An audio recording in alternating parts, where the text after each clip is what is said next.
Dil, first, what is the problem for a non-religious person eating halal or indeed kosher meat? Well, there may be none at all.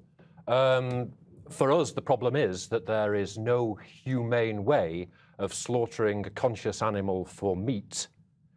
But that isn't always the case with halal slaughter, of course. 80% of the meat that we buy as halal meat in Britain is, in fact, pre-stunned. It never feels the knife going in. From an animal welfare point of view, we have no problem with halal meat or religious slaughter whatsoever. The question for us, and the question that we would like to see on labelling, is whether or not that animal was stunned before the knife went in. If most of it is being stunned, Mo, would your dad consider that halal anyway? I think the consensus of the Muslim civil society organisations in the UK and across Europe, and also of the Islamic scholars within the UK and across Europe, have agreed that although some people regard stun slaughter as halal, they consider that not to really be halal, or is a far lesser form of halal. So only non-stun slaughter is what they consider to be proper halal food. So the problem is, though, that however it's being slaughtered, it's not being labelled. So if it was labelled halal but it's been stunned, you wouldn't be happy with that.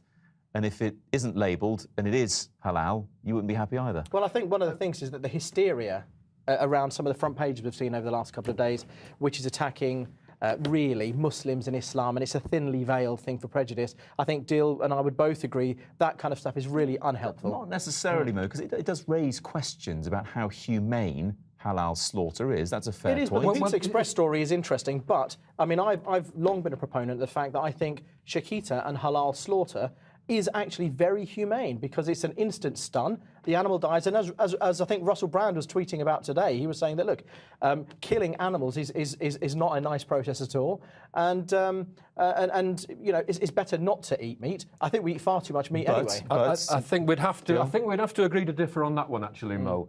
Certainly, the body of the science does show that slaughtering an animal when it is still conscious is a painful process for it, and it elicits a lot of anxiety with it. It's not just me saying so. That's the government's most senior and influential advisory body. That's the Farm Animal Welfare Council, and also the European Union selects all the main experts on animal welfare under the name of the Scientific Committee on Animal Health and Animal Welfare. They all describe it as unhealthy, and there is no way that taking a blade to the sensitive structures of the neck can be deemed as humane. But Dil, there's 100 years of research, which includes from Schulze, who spoke from the University of Veterinary Sciences in Hanover in Germany, and that was even in the 70s, who said that they put an electrocardiogram on animals, and when they were slaughtered using the halal and shakita method, it's no more inhumane than the best of all the other methods. There are almost 1 billion animals slaughtered each year in this country, and we'd agree there are huge welfare concerns around how many of those animals are slaughtered. Around 10% of those animals are slaughtered improperly. And so you will bolt a cow 4 times, and I apologise to people having their tea now, but yes, you could bolt a cow 4 times in the head and then dismember it alive, and that still goes on today. It's an important issue, but it's not the issue we're talking about today. Exactly. We clearly have many areas in common, but on whether or not an animal suffers, where an animal suffers when it is... I'm not relying on 100-year-old research for this.